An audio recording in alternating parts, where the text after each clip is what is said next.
Welcome to This Explainer.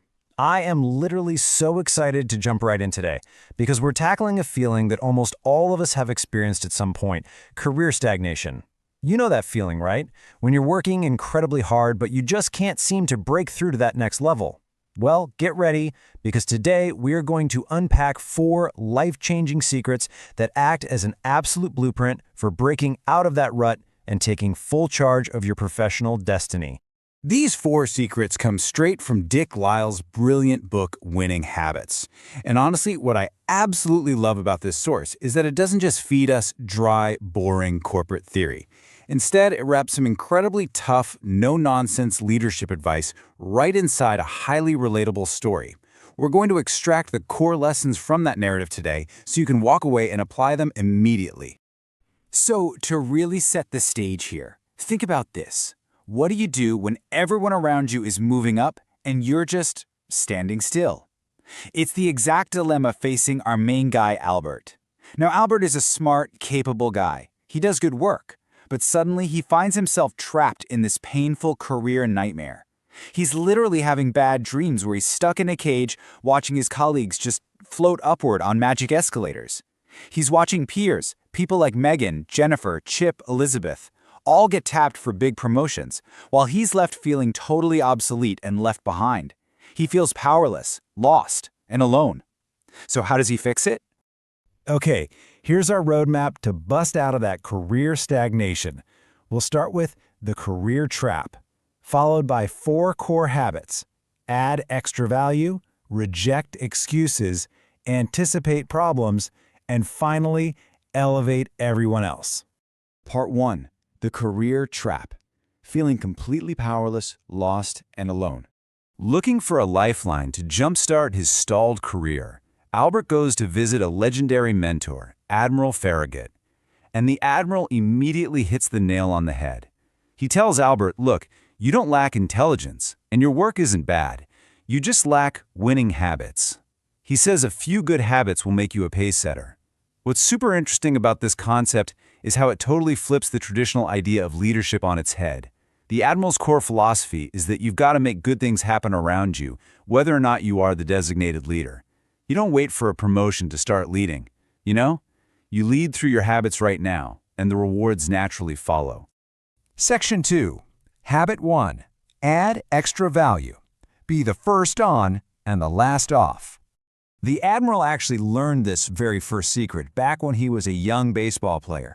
He realized something absolutely crucial. The true greats do way more than what's strictly required by the rules. The habit is simple but tough. Be first on, last off, and always add extra value.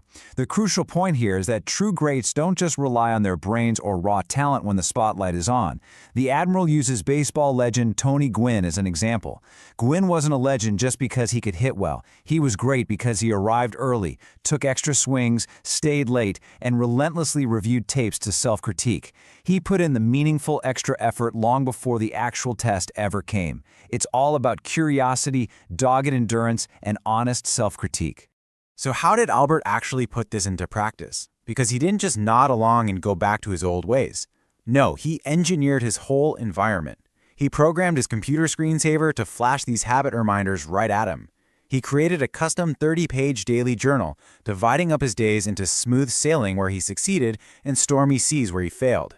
And most importantly, he charted his course for the next day based on brutal self-critique. He really leveraged dogged endurance to make this extra effort a permanent, hardwired part of his character. Which brings us to Section 3. Habit 2. Reject excuses.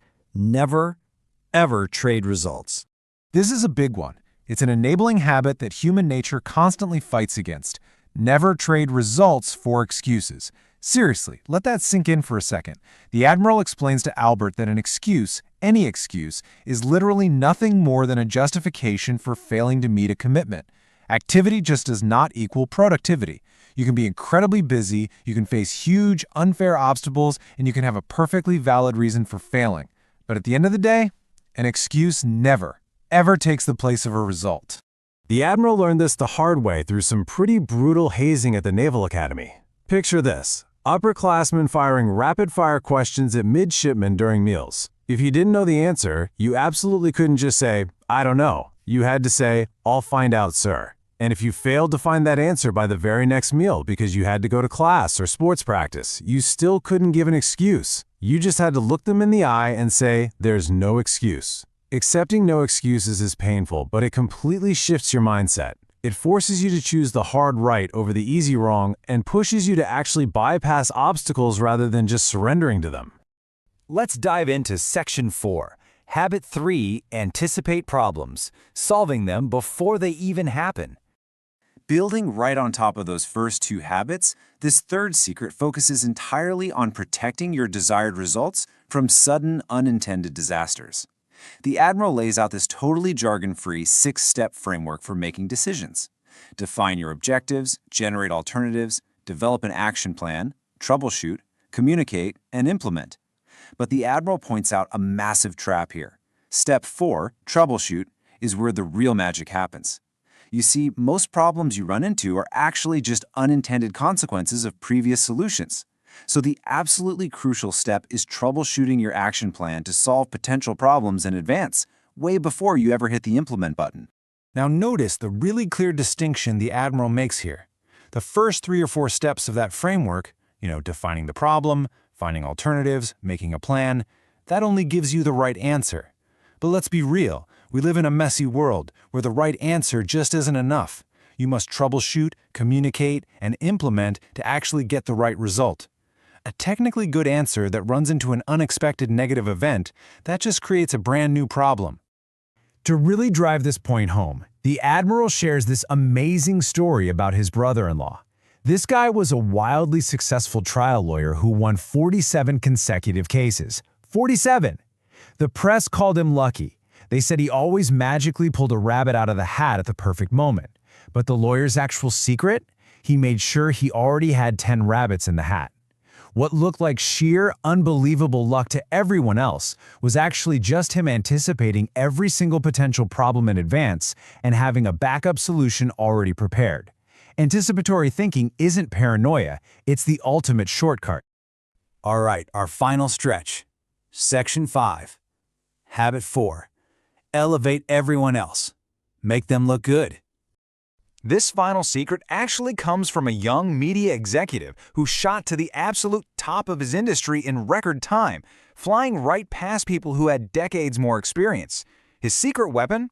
He attributed his massive success to this totally unselfish 3-part rocket strategy.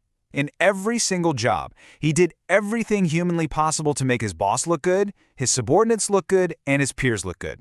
He supported their goals, helped them achieve their purposes, and this is key. He let them take all the credit. He didn't compete with his own team. He elevated them. And honestly, this brilliantly illustrates why you never, ever need to manipulate situations or aggressively self-promote. The truth is, in any team setting, everybody eventually figures out exactly who the true contributors are. If you are the person making everyone else successful, your subordinates will fight to work for you, your peers will desperately want you on their projects, and upper leadership will seek you out because you are proven to be loyal and effective. By making others look good, you create immense, undeniable demand for yourself as a teammate. The truth always prevails. So that brings us to our final thought. The Admiral tells Albert that, plenty of people have heard these simple secrets, but they completely ignore them because they want the path to success to be some complex, hidden magic formula. The real challenge isn't in understanding these habits, it's in having the dogged endurance to actually wake up and apply them every single day. So I'll leave you with this question. Are you going to keep dwelling on those frustrating feelings of career stagnation, or are you going to step up and become a pace setter, add extra value, reject excuses, anticipate problems, and elevate everyone around you? Put these into practice today and just watch your own career completely transform. Thanks for joining me on this explainer, and I'll catch you next time.